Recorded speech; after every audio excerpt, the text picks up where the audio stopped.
So, looking forward to this coming up quarter. Traction, sales volumes starting to shift, conversations definitely heating up. Buyer sentiment has definitely shifted some.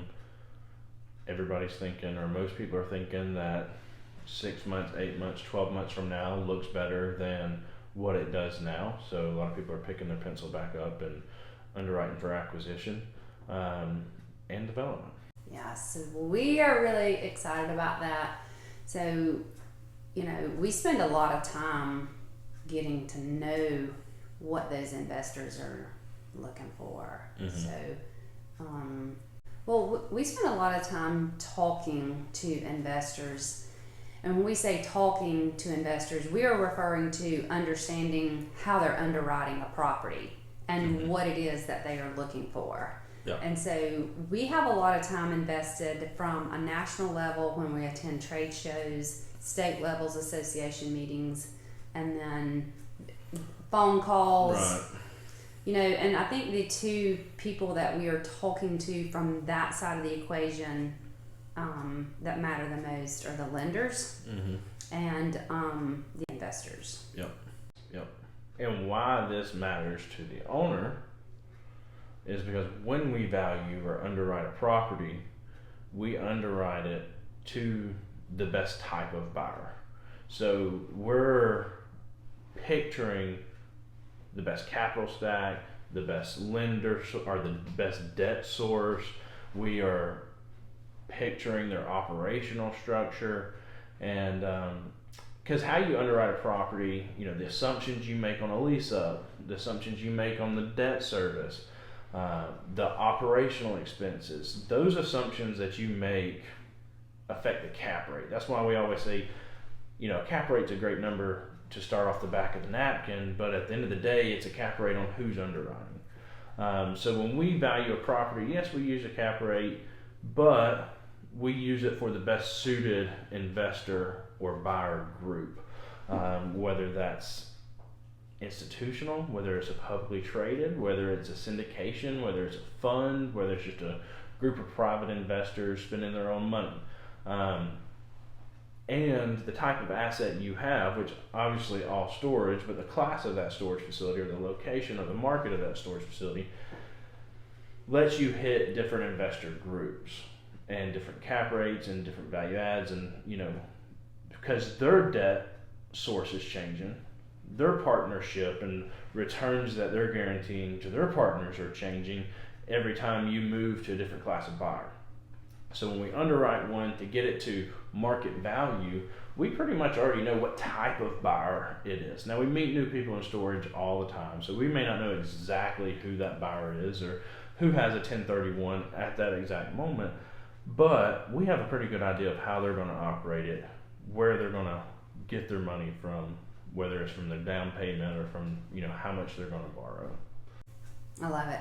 I think for me, just seeing how the investor has shifted geographically in the last 5 to 8 years, I suppose, particularly, is extremely different. Whereas if you had a small, I'll say small as in 40,000 square foot facility in a secondary market, in years past, that investor would be somewhat local. Regional. Right? Regional. When I say local, I don't mean within the same zip code. Right. But regional is a good way of putting that. Yeah, within the same state or the state next to it, within a 2-3 hour drive. Yes. Whereas now, with the technology that has come online, the new management platforms. Yes. The third-party management. The new third-party management platforms definitely. Which is the unmanned model that we're referring to. Yes. And I know sometimes folks get all worked up and on the unmanned side,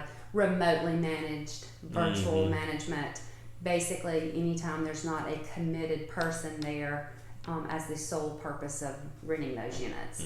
So I think that has been a big change that we've been able to keep our finger on the pulse of. Right. So geographically, that investor pool, much different, not necessarily even in the same country, right? And I think that too is pushing more institutional or higher quality investors into smaller markets. Just leveraging technology, and not just that, but also where the deal flow and the deal volume is, to be able to place some of this money. There's more qualified investors moving into smaller and smaller markets. Yes. And I think we saw that the big shift right before COVID. I feel like we had a shift to that secondary market. Mm-hmm. And I feel like that was more because primary product wasn't as available, mm-hmm. right?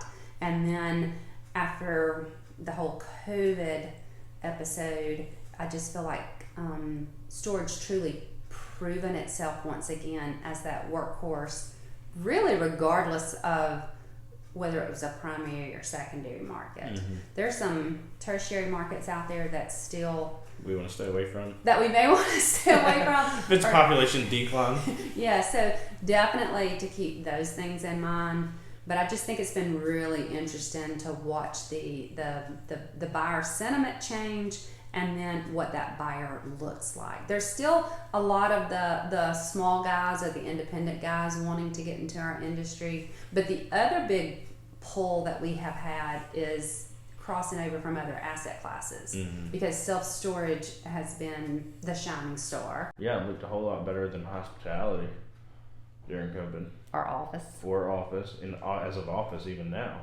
Mm-hmm. They still haven't filled back up. Whereas mm-hmm. hospitality's kind of came back live, back on the market. People are moving around, but there's still a lot of vacant office spaces sitting in some nice markets.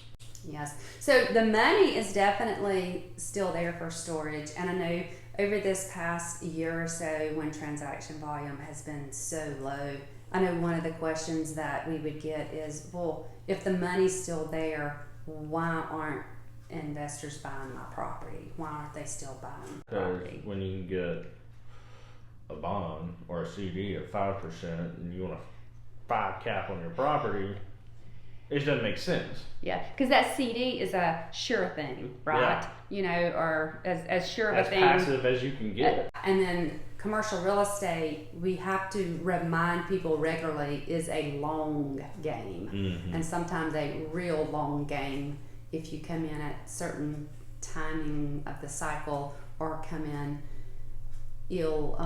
not educated or fully aware of what you're doing. Yeah. So we have a lot of buyers in our database. We yes. meet new buyers all the time. They consistently and constantly call us to tell us what their buy box are. Mm-hmm. We categorize them and collect their information. We meet them at local and state events as well as national events. Mm-hmm. And when you have a self-storage property, when you have a desirable property, these, they don't take as long as you would expect to get the interest you would when you use a specialist. Because we're going to get it in front of them within the same week of it being on the market. A lot of these people are going to know about this property, and within another week or two, depending on what their bandwidth looks like and what they have going on, they're going to have it underwritten in value, which is another important reason of why we do a lot of the due diligence and information collecting up front, because we're sending this to, smooth running machines. They know what documents they need. We know what documents they need. We know the things that they're going to look for and look at, so we collect all those up front. And really, when you get one on the market that's in a desirable market, a desirable site, you should be getting offers within 3 or 4 weeks at a max, and maybe even sooner than that, just depending on how fast what else these groups have going on. Yep. I like it. We'll sell your storage facility. Sauls Storage Group.